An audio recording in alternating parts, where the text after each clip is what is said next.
दोस्तों, हमारी आज की कहानी दूसरे विश्व युद्ध के समय की है, जब सन 1941 में हिटलर की नाजी आर्मी बेलारूस पर कब्जा कर लेती है। साथ ही एसएस डेथ स्क्वाड और वहां की लोकल पुलिस मिलकर ज्यूज लोगों को घेरना शुरू कर देती है और एक हफ्ते के अंदर ही 50,000 ज्यूज लोगों को बेरहमी से मार दिया जाता है, जबकि 1 लाख लोगों को पकड़कर कैद कर लेते हैं, जिन्हें कभी भी मौत के घाट उतारा जा सकता है। जर्मन आर्मी बेरहमी से ज्यूज लोगों को मार रही होती है, जिनमें बूढ़े, बच्चे और महिलाएं सभी शामिल होते हैं। जब ये लोग गांव से ज्यूज लोगों को ट्रकों में भरकर ले जा रहे थे, उसी समय 2 सगे भाई जंगल में छिपकर उन्हें देख रहे होते हैं। दरअसल ये दोनों भी यहूदी होते हैं और जर्मन आर्मी के डर से जंगल में छिप गए थे। उनके जाने के बाद ये दोनों गांव में जाते हैं और देखते हैं कि नाजियों ने इनके माता पिता को मार दिया है। फिर ये दोनों घर के अंदर जाते हैं और देखते हैं कि उनका सबसे छोटा भाई एरोन अभी भी बेसमेंट में छिपा हुआ है। ये लोग सुरक्षित उसे बाहर निकालते हैं, लेकिन वह काफी डर चुका होता है। इसके बाद वे खाने पीने की जरूरी चीजें साथ लेकर वापस जंगल में भाग जाते हैं, लेकिन असेल अपने पेरेंट्स की मौत से बुरी तरह टूट जाता है।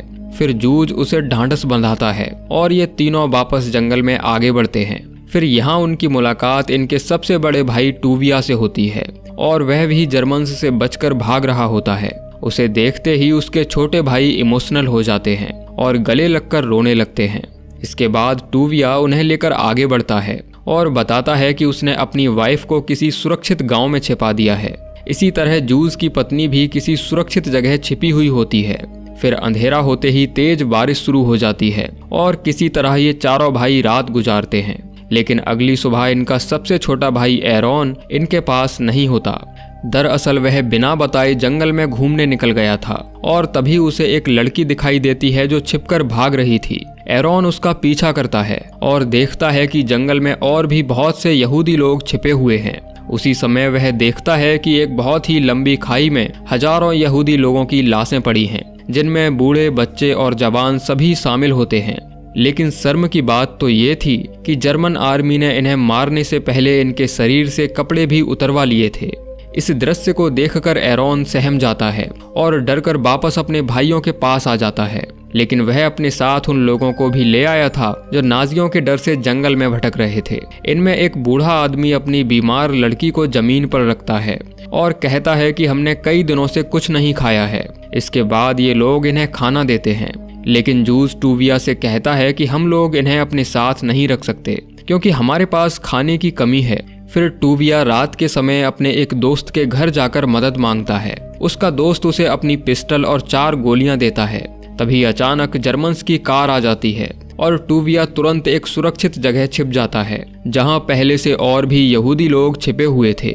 फिर ये शख्स उस ऑफिसर का ध्यान भटकाने की कोशिश करता है और उसके जाते ही छिपे हुए लोग बाहर आ जाते हैं। फिर टूविया को पता चलता है कि ये वही ऑफिसर है जिसने उसके पेरेंट्स को मारा था।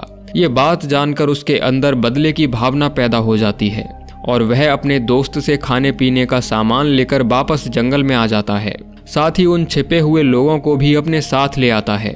लेकिन इस बात से उसका भाई जूज नाराज होने लगता है और कहता है कि मैंने तुम्हें खाना लेने के लिए भेजा था, लेकिन तुम और भी लोगों को अपने साथ ले आए हो। वहीं उस बूढ़े आदमी की बीमार लड़की की मौत हो जाती है और वह उसे एक पेड़ के नीचे दफना देता है।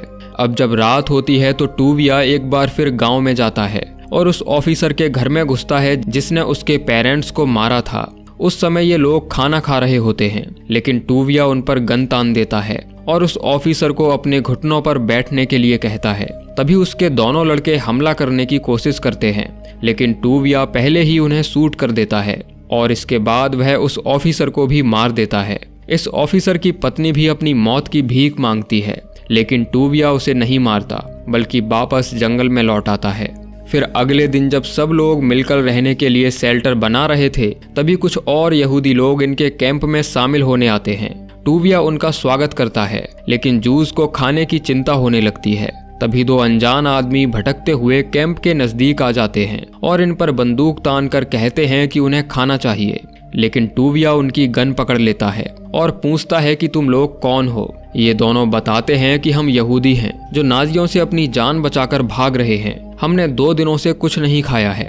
तभी पता चलता है कि ये दोनों उसी गांव से हैं जिसमें जूस की पत्नी और बेटी छिपी हुई थी, लेकिन जर्मन्स ने उन दोनों को मार दिया होता है। ये सुनकर जूस गहरे दुख में डूब जाता है और एक पेड़ के नजदीक जाकर अपना सर पीटने लगता है। फिर टूविया उसे संभालता है, लेकिन जूस के अंदर बदले की आग भड़क रही थी, इसीलिए वह जर्मन्स से बदला लेने के लिए निकल पड़ता है। मजबूरन टूविया और बाकी कुछ लोग भी उसके साथ जाते हैं और एक एक करके सभी मुखबिरों को मारना शुरू कर देते हैं जिन्होंने जर्मन्स को उनके यहूदी होने की इन्फॉर्मेशन दी थी। तभी ये लोग एक बाइक पर आ रहे एक जर्मन ऑफिसर को पकड़कर मार देते हैं और उसकी गन लूट लेते हैं, लेकिन उसी समय वहां से जर्मन ऑफिसर्स की कार गुजरती है। ये ऑफिसर्स मोटरसाइकिल को रास्ते में पड़ा देखकर रुक जाते हैं। फिर इनमें से एक ऑफिसर जब हल्का होने के लिए नीचे उतरता है तो जूस उस पर हमला कर देता है और उसकी ऑटोमेटिक गन से ताबड़तोड़ गोलियां चलाने लगता है। इस हमले में सभी जर्मन ऑफिसर्स मारे जाते हैं, लेकिन अगले ही पल जर्मन्स की एक और टुकड़ी आ धमकती है जो देखते ही इन पर फायर खोल देते हैं, जिसमें इनके कई साथियों को गोली लगती है। इस बार नाजी सिपाहियों की संख्या ज्यादा होती है, इसीलिए इन्हें अपनी जान बचाकर भागना पड़ता है। अगली सुबह पता चलता है कि रात हुए हमले में इनके 2 साथियों की मौत हो चुकी है, जबकि इनका छोटा भाई असेल अभी तक गायब है। लेकिन जंगल में लोग भूख से परेशान थे, इनके पास खाने के लिए कुछ भी नहीं था, इसीलिए एक बार फिर टूविया अपने उसी दोस्त के घर जाता है जिसने पहले इनकी मदद की थी, लेकिन घर केवल उसकी पत्नी होती है जो बताती है कि जर्मन्स ने उसे मारकर लटका दिया है क्योंकि उन्हें पता चल गया था कि कॉस्की ने यहूदी लोगों की मदद की है। फिर ये लोग मिलकर उसका अंतिम संस्कार करते हैं। तभी कौशिक की पत्नी उन्हें एक हिडन प्लेस पर ले जाती है जिसके अंदर इनका भाई असेल छिपा हुआ था। दरअसल नाजियों पर किए गए हमले के बाद वह यहीं आकर छिप गया था, लेकिन उसके साथ यहाँ 2 और लोग भी थे जिनमें हाया नाम की एक लड़की और बेला नाम की महिला भी शामिल थी। अब उन्हें लेकर ये लोग वापस जंगल की तरफ लौटने लगते हैं, लेकिन खाने का इंतजाम अभी भी नहीं हुआ था, इसीलिए ये लोग एक बार फिर खाने की तलाश में निकलते हैं और सामने से आ रही एक घोड़ा गाड़ी को रोक लिया जाता है। दरअसल ये किसान दूध और अंडे लेकर जर्मन कैंप जा रहा था, जिसमें से आधा माल ये लोग लूट लेते हैं और जूस इस आदमी से उसका कोट भी ले लेता है। फिर ये लोग जंगल में लौटते हैं और सभी भूखे लोगों को खाना दिया जाता है। उसी समय एक शख्स टूविया के पास जाता है और बताता है कि मैं तुम्हारी पत्नी को जानता था और पिछले हफ्ते ही जर्मन्स ने उसे मार दिया है। ये सुनकर टूविया के चेहरे पर उदासी छा जाती है, लेकिन वह चाह कर भी कुछ नहीं कर सकता था। वहीं एरोन पहरा देते समय देखता है कि कुछ लोकल पुलिस वाले हथियारों के साथ कैंप की तरफ बढ़ रहे हैं। ये देखते ही वह तुरंत दौड़ कर जाता है और सबको खबर कर देता है, जिसके बाद टूविया तुरंत सभी को वहां से निकलने के लिए कहता है और उनके आने से पहले ही पूरी जगह को खाली कर दिया जाता है। फिर जिन लोगों के पास हथियार थे वे डटकर इनका सामना करते हैं। दोनों तरफ से काफी देर तक फायरिंग चलती है। तभी जूस उस दूध वाले आदमी के हाथ में गोली मार देता है और जब इन्हें पता लगता है कि वे यहूदियों का सामना नहीं कर सकते तो भाग खड़े होते हैं। अब टूविया अपने सभी लोगों को लेकर एक नई जगह की तलाश में निकलता है जहां वे जर्मन्स से सुरक्षित रह सकें। ये लोग चलते चलते काफी दूर निकल आए थे। तभी कुछ सिपाही टूविया और जूस को घेर लेते हैं और उन्हें पकड़कर अपने कमांडर के पास ले जाते हैं। कमांडर टूविया का नाम सुनते ही उसे पहचान जाता है और बताता है कि मेरा नाम विक्टर है और मैं सोवियत रेड आर्मी का कमांडर हूँ। हमारा दुश्मन एक ही है, इसीलिए मैं चाहता हूँ कि तुम मुझे अपने कुछ अच्छे फाइटर्स दो और इसके बदले हम जर्मन्स से तुम्हारी सुरक्षा करेंगे। टूविया इस प्रस्ताव के लिए मान जाता है और वापस अपने लोगों के पास लौट आता है। जल्द ही ठंड का मौसम आने वाला था, इसीलिए सभी लोग शेल्टर्स बनाने की तैयारी में जुट जाते हैं। तभी कुछ और यहूदी लोग इनके कैंप में शामिल होने आते हैं और टूविया उन्हें भी इस कम्युनिटी में शामिल कर लेता है। इनमें से एक आदमी बताता है कि गेटो शहर में अभी भी बहुत से यहूदी लोग फंसे हुए हैं जिन्हें जर्मन्स ढूंढकर कभी भी मार सकते हैं। इसीलिए टूविया फैसला करता है कि वह शहर जाएगा और उन लोगों को बचाकर लेकर आएगा, लेकिन जूस उसका विरोध करता है और कहता है कि पहले से ही यहाँ बहुत सारे लोग हैं, हम और लोगों को खाना नहीं खिला सकते और कहीं जर्मन्स उन्हें फॉलो करते हुए हम तक आ गए तो हम सब भी मारे जाएंगे। बातों ही बातों में ये दोनों पर्सनल हो जाते हैं और आपस में झगड़ने लगते हैं। दोनों के बीच काफी देर तक फाइट चलती है और आखिर में जूस ये फैसला करता है कि अब वह इन लोगों के साथ नहीं रहेगा, बल्कि रेड आर्मी में शामिल होकर जर्मन्स का सामना करेगा। इसके बाद वह अपने कई साथियों को लेकर यहाँ से चला जाता है और जाकर सोवियत सेना में शामिल हो जाता है। वहीं टूविया और असेल किसी तरह छिपते छिपाते घेटो शहर में दाखिल होते हैं, जहां बहुत से जर्मन सैनिकों का कड़ा पहरा था। फिर ये लोग यहूदी कम्युनिटी के मुखिया से मिलते हैं और उन्हें अपने साथ जंगल में चलने के लिए कहते हैं। इसके बाद कुछ लोग रात के समय सैनिकों से छिपते हुए आगे बढ़ते हैं और अगली सुबह तक सुरक्षित जंगल में पहुंच जाते हैं। यहाँ सभी का अच्छे से स्वागत किया जाता है और तभी हाया अपने बिछड़े हुए माँ बाप से मिलती है। फिर इनमें से उन लोगों को अलग किया जाता है जिन्हें कुछ काम करना आता था, जैसे कि इनमें से कुछ लोग कारपेंटर्स थे, कुछ लोग मोची और दर्जी थे, जबकि इनमें से एक महिला नर्स भी थी। इसके बाद टूविया यहाँ रहने वाले सभी लोगों के लिए कुछ नियम बनाता है। वह कहता है कि यहाँ रहने वाले सभी लोग मिलकर हर दिन काम करेंगे और इसमें कोई बहाना नहीं चलेगा। साथ ही महिलाएं गोली चलाना सीखेंगी और आदमियों के साथ मिलकर लड़ेंगी। एक और बात जो सबसे जरूरी है कि कोई भी महिला प्रेग्नेंट नहीं होनी चाहिए, क्योंकि हम इन परिस्थितियों में उन्हें कोई भी मेडिकल सहायता या अन्य मदद नहीं कर पाएंगे। इस तरह सभी लोग उसकी शर्तों को मानकर काम शुरू कर देते हैं। असेल महिलाओं को गोली चलाना सिखाता है, लेकिन इनमें जो हाया नाम की लड़की थी, असेल उसे पसंद करने लगा था। एक दिन वह उसके सामने अपने प्यार का इजहार करता है और वह भी हाँ कह देती है। इसके बाद पूरी कम्युनिटी मिलकर उनकी शादी करवाती है और सब लोग मिलकर जश्न मनाते हैं। वहीं हम जूस को देखते हैं जो रेड आर्मी के साथ मिलकर एक जर्मन ट्रक पर हमला कर देता है। दोनों साइड से काफी देर तक फायरिंग चलती है और इस हमले में सभी जर्मन सिपाही मारे जाते हैं। इस तरह समय गुजरता जाता है और सर्दियां आ जाती हैं। एक दिन असेल टूविया को बताता है कि उनके पास कुछ ही दिन का राशन बचा है। अगर जल्द ही व्यवस्था नहीं की गई तो लोग भूख से मर जाएंगे, और होता भी ऐसा ही है। कई दिनों बाद भी खाने का बंदोबस्त नहीं हो पाता और ठंड बढ़ने के कारण लोग बीमार पड़ने लगते हैं। जब टूविया को कोई रास्ता दिखाई नहीं देता तो वह अपने घोड़े को मारकर सबको खिला देता है, ताकि सब लोग इस कड़ाके की ठंड में भूख से न मरें। फिर अगले दिन लूक नाम की वह लड़की टूविया के केबिन में आती है और बताती है कि वह अपने पहले फूड मिशन पर जा रही है। इसके बाद टूविया उसे अपना कोट और गन देता है और कहता है कि सुरक्षित लौट कर आना। इसके बाद लूक घने जंगल में खाना ढूंढने निकल जाती है, लेकिन वापस लौटते समय उसका सामना एक शिकारी कुत्ते से हो जाता है। वह उस पर हमला करके खाना छीनने की कोशिश करता है, लेकिन मजबूरन लूक को गोली चलानी पड़ती है और फिर वह उस कुत्ते को अपने कंधों पर लादकर वापस कैंप लौट आती है। लेकिन पता चलता है कि कैंप के लोगों में टाइफस नाम की बीमारी फैल रही है। अगर जल्द ही दवा नहीं मिली तो बहुत से लोगों की जान जा सकती है। इसके बाद टूविया रेड आर्मी के कमांडर विक्टर से मिलता है और कहता है कि मुझे दवा की जरूरत है, मेरे लोग बीमारी से मर रहे हैं। लेकिन विक्टर दवा देने से साफ इनकार कर देता है और कहता है कि मेडिसिन केवल सैनिकों के लिए है। तभी जूस बताता है कि ये दवा एक जर्मन पुलिस स्टेशन के अंदर मिल सकती है, जहां रेडियो टावर लगा है। मैं और टूविया उस जगह को अच्छे से जानते हैं, इसीलिए हम वहां जाकर उस दवाई को ला सकते हैं। इसके बाद जब अंधेरा होता है तो ये दोनों उस पुलिस स्टेशन के सामने पहुंच जाते हैं, लेकिन अचानक टूविया की तबीयत बिगड़ने लगती है। इसीलिए जूस उसे कार में ही रुकने के लिए कहता है और खुद अपने साथियों के साथ जाकर उस स्टेशन पर हमला कर देता है। ये लोग वहां मौजूद हर एक जर्मन सिपाही को मार डालते हैं और जूस दवाई लूटने के बाद उस रेडियो टावर को भी खराब कर देता है। लेकिन इस हमले में उसके हाथ में गोली लग जाती है और उसके सभी साथी भी मारे जाते हैं। फिर ये लोग वापस कैंप में लौटते हैं और बीमार लोगों को दवाई दी जाती है। लेकिन धीरे धीरे टूविया की तबीयत ज्यादा बिगड़ने लगती है और जैसे ही कमांडर कमजोर पड़ने लगता है तो उनमें से आर्केडी नाम का एक लड़का लाइन तोड़कर मनमानी खाना परोसने लगता है। जब असेल उसे रोकने की कोशिश करता है तो वह उससे भी झगड़ा करने लगता है।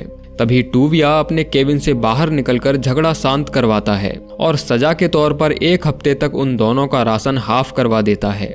हालांकि असेल की इसमें कोई गलती नहीं होती। वह बताता है कि ये लोग खाना कैंप तक लाने से पहले ही चुरा लेते हैं और बचा हुआ खाना सबको देते हैं। वहीं घायल जूस के पास उसका एक साथी आता है जिसकी नाक से खून बह रहा था। वह बताता है कि उसने सोवियत ऑफिसर्स की टॉयलेट यूज कर ली थी, जिसके कारण उसे इसकी सजा मिली है। रशियंस का कहना है कि यहूदी लोग उनकी टॉयलेट का इस्तेमाल नहीं कर सकते, जब जूस विक्टर से इस बात की शिकायत करने जाता है तो वह भी उसकी बात को सीरियसली नहीं लेता। फिर हम देखते हैं कि आरकेडी नाम का वह लड़का एक बार फिर बदतमीजी पर उतर आया है और उसकी गंदी नज़र असेल की पत्नी हाया पर है। जब टूविया अपने केबिन से बाहर निकलता है तो देखता है कि असेल के चेहरे पर चोट के गहरे निशान हैं। दरअसल आरकेडी ने उसे पीटा होता है, जो इस पूरे ग्रुप का लीडर बनना चाहता है, और उसे लगता है कि टूविया बीमारी के कारण और ज्यादा दिनों तक जीवित नहीं बचेगा।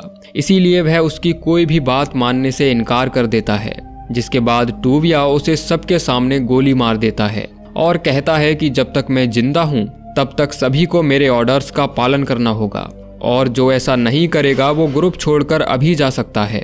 फिर हम देखते हैं कि लूक टूविया के केबिन में बैठी है और उसका ध्यान रख रही है। जब उसे होश आता है तो वह बताती है कि वो 2 दिनों से बेहोश था और दवाई ने अपना असर दिखाना शुरू कर दिया है। इसी के साथ ठंड का सीजन खत्म होने लगता है और धूप खिलने से बर्फ पिघलने लगती है, जिसके बाद सभी महिलाएं नहाने चली जाती हैं। उसी समय तमारा नाम की एक लड़की लूक से मिलती है और बताती है कि वह प्रेग्नेंट है और कभी भी बच्चा पैदा हो सकता है। लूक पूछती है कि इस बच्चे का बाप कौन है, जिसके बाद वह रोने लगती है और बताती है कि जब वह बचकर भाग रही थी तो एक जर्मन सिपाही ने उसे पकड़ लिया था और बंदूक के दम पर उसके साथ रेप किया, लेकिन वह ये बात टूविया को बताने से डर रही थी। लूक उसे यकीन दिलाती है कि वह ये बात किसी को नहीं बताएगी, लेकिन जब बच्चा पैदा होता है तो टूविया को पता चल जाता है।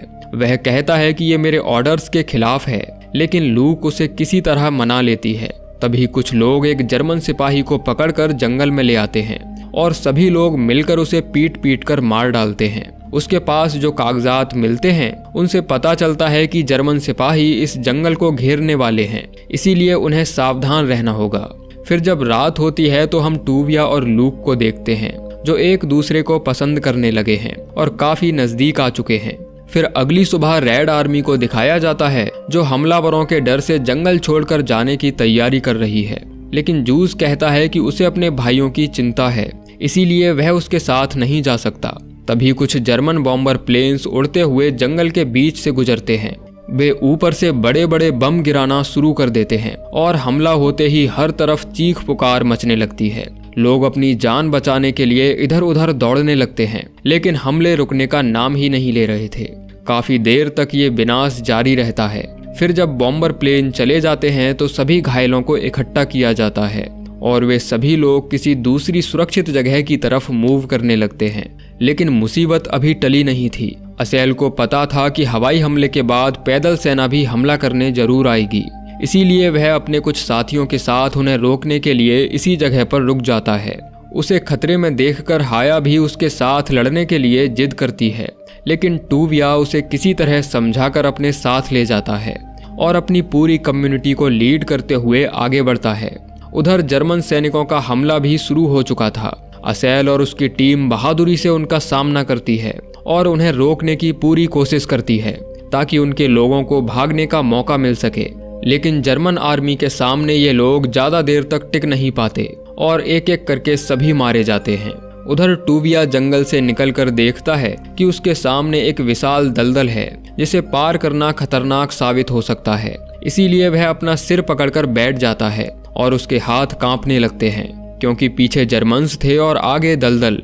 तभी असेल वापस आ जाता है और जब देखता है कि सब लोग हिम्मत हार रहे हैं तो वह उनका हौसला बढ़ाता है और कहता है कि हम बेल्टों की रस्सी बनाकर इस दलदल को साथ में पार करेंगे। फिर सब लोग उसकी बात मानकर बेल्टें जोड़ते हैं और एक दूसरे का सहारा बनकर दलदल में उतर जाते हैं। इस तरह चलते हुए उन्हें काफी देर हो जाती है और काफी लंबी दूरी तय करने के बाद ये लोग एक सुरक्षित जगह पहुंच जाते हैं। अब जब सब लोग आराम करने के लिए रुके हुए थे, तभी इन्हें जर्मन टैंक की आवाज सुनाई पड़ती है और एक बार फिर ये सब कवर लेने की कोशिश करते हैं और देखते ही देखते दोनों तरफ से भारी गोलाबारी शुरू हो जाती है। तभी टूविया अपने साथी आइजैक के साथ मिलकर दूसरी साइड से हमला शुरू करता है और कई सैनिकों को मार देता है, जिसके बाद टैंक से उनकी तरफ गोले दागे जाते हैं। फिर आइजैक उन पर ग्रेनेड फेंकने की कोशिश करता है, लेकिन वह भी मारा जाता है। उसी समय जंगल के बीच से गोलाबारी होने लगती है और देखते ही देखते सभी जर्मन सिपाही मारे जाने लगते हैं। दरअसल ये हमला जूज और उसके साथियों ने किया था, जो रेड आर्मी छोड़कर वापस लौट आए थे। फिर हमला रुकते ही सब लोग टैंक के नजदीक आते हैं और जर्मन सैनिकों से जरूरत का सामान लूटने लगते हैं। तभी टूविया और जूस दोनों भाई गले मिलकर पुराने गिले शिकवे दूर करते हैं और अपनी कम्युनिटी के साथ फिर से जंगल में छिपने के लिए चले जाते हैं। फिर बाद में बताया जाता है कि वे इसी तरह 2 साल तक जंगल में छिपे रहे, पर उन्होंने जब अपने न्यू कैंप्स बनाए तो उनमें बच्चों के लिए स्कूल, हॉस्पिटल और नर्सरी भी बनाई गई थी। इस तरह युद्ध के अंत में उनमें से 1200 लोग सरवाइव कर पाए, जिनके बच्चे आज हजारों की संख्या में हैं। और इसी के साथ ये मूवी एंड हो जाती है। तो दोस्तों, ये थी कहानी डिफाइंस मूवी की, जो जरूर आपको पसंद आई होगी। बाकी आप लोग हमें कमेंट करके बता सकते हो कि आपको ये कहानी कैसी लगी। मिलते हैं अगली वीडियो में, तब तक के लिए जय श्री कृष्णा।